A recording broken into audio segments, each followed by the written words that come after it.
Okay, Eurovision season is in full swing, so it's time again for the annual Eurovision Top Songs video. I'll be showing you my top 5 picks from this year's entries, but just to be clear, these are just my favorite 5 songs based on various factors, not necessarily the songs that I think will do the best, although I will try and speculate on their chances when I talk about them. Either way, let me know in the comments whether you agree or disagree with my picks and what your top 5 is instead. So with that out of the way, let's get started. In 5th place, we have Ukraine's entry Bird of Prey by Zifferblatt.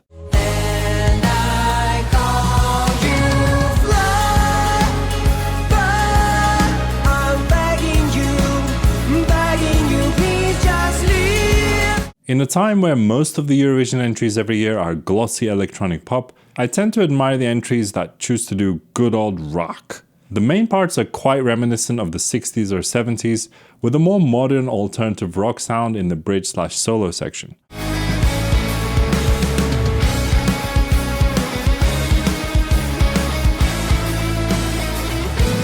But the thing I love most about this song are the group vocals in the verses,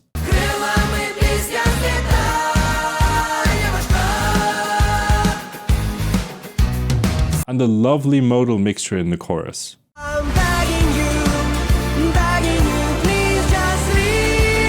Unfortunately, these are probably not things that are interesting to the Eurovision audience at large, and they'll probably end up sounding quite flat compared to a lot of the other songs, so I can't see them doing very well at all. So, it's pretty widely accepted that Sweden is a pop powerhouse. You can watch our video on Max Martin and his disciples for proof of that if you want after this. And they've sent their fair share of ultra-tight, highly produced pop songs to Eurovision over the years. But this year, there's a song from another country that's trying to emulate this style, and it kind of reminds me particularly of Benjamin Ingrosso's Dance You Off from 2018.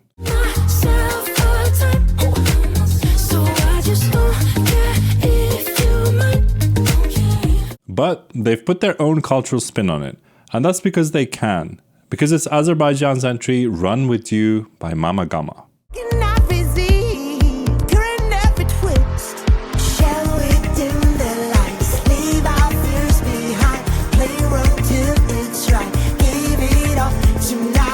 The register of the vocals, the slightly funky guitars, and big bass remind me of both Ingrosso's song, but also a lot of the French new disco-inspired music in the last couple of decades, Get Lucky by Daft Punk in particular, which in my opinion we could always have more of in Eurovision. And the Saz melody that plays at the end of the choruses is a lovely nod to their culture, while at the same time being extremely catchy.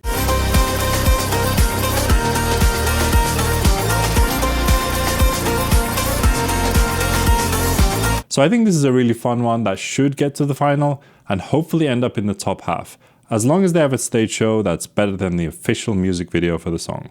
In 3rd place, we have a song that's gotten a lot of mixed reviews, but as a musician I can't help but appreciate, and that's Georgia with Freedom by Mariam Shengelia.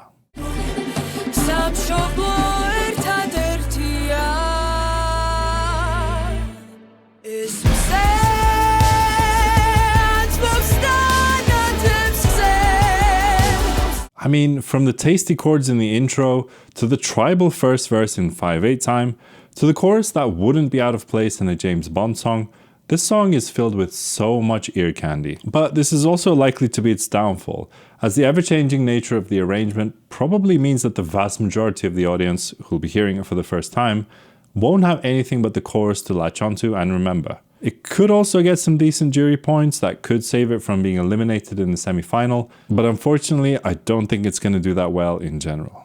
So remember how I said that Sweden has been sending these ultra-polished EDM/pop bangers lately? Well, it seems like this time they wanted to let loose a little and embrace the silly side of Eurovision, because they've sent the song Bara Bada Bastu by Kay.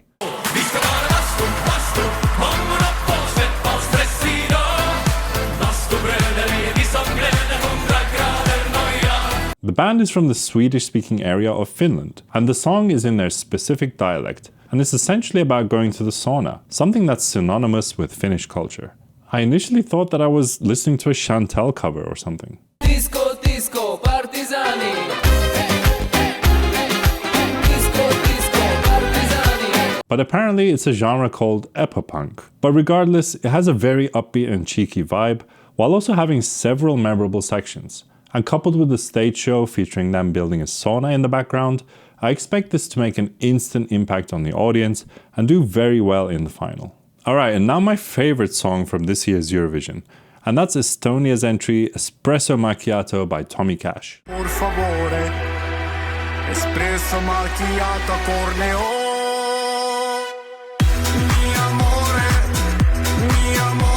espresso macchiato, macchiato, macchiato, por favore, espresso macchiato, espresso macchiato. The production is so tight, and the song just has the perfect structure with the perfect number of repeats. And I just don't feel like there's any parts of the song that are filler. I get it, it's a bit cheap and cheesy with the broken English and Italian. But I mean, it's Eurovision, it's not meant to be totally serious anyway. We're talking about a contest that's seen vampires, pirates, and a puppet turkey.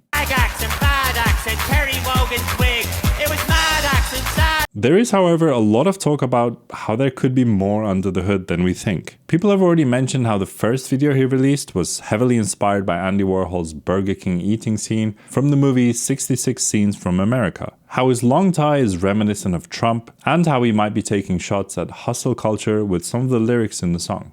There's a really good video by the channel Overthinking It, analyzing Tommy Cash's motivations, which I'll link in the description. But I think it could also just be a more meta play, releasing a trashy and somewhat shocking song to get people to talk about it, and perhaps by doing some other controversial marketing moves, he might be able to do really well in the grand final, thereby proving a point that cheap, meaningless shit can get lapped up by society as long as it's shocking and gets people talking. Either way, it doesn't seem like people love the song too much at the moment, though I still believe that it could be a striking and catchy enough song to impress those that hear it for the first time on the night. The danger will be that Sweden and Australia steal most of the humour vote, and Tommy Cash completely bombs. So we'll just have to see what happens. Anyway, that's it for the video. Don't forget to write your top 5s in the comments down below, and there are some more videos over here for you to watch if you'd like. Thank you so much for watching, and I'll see you next time on Mixed Signals. Bye bye.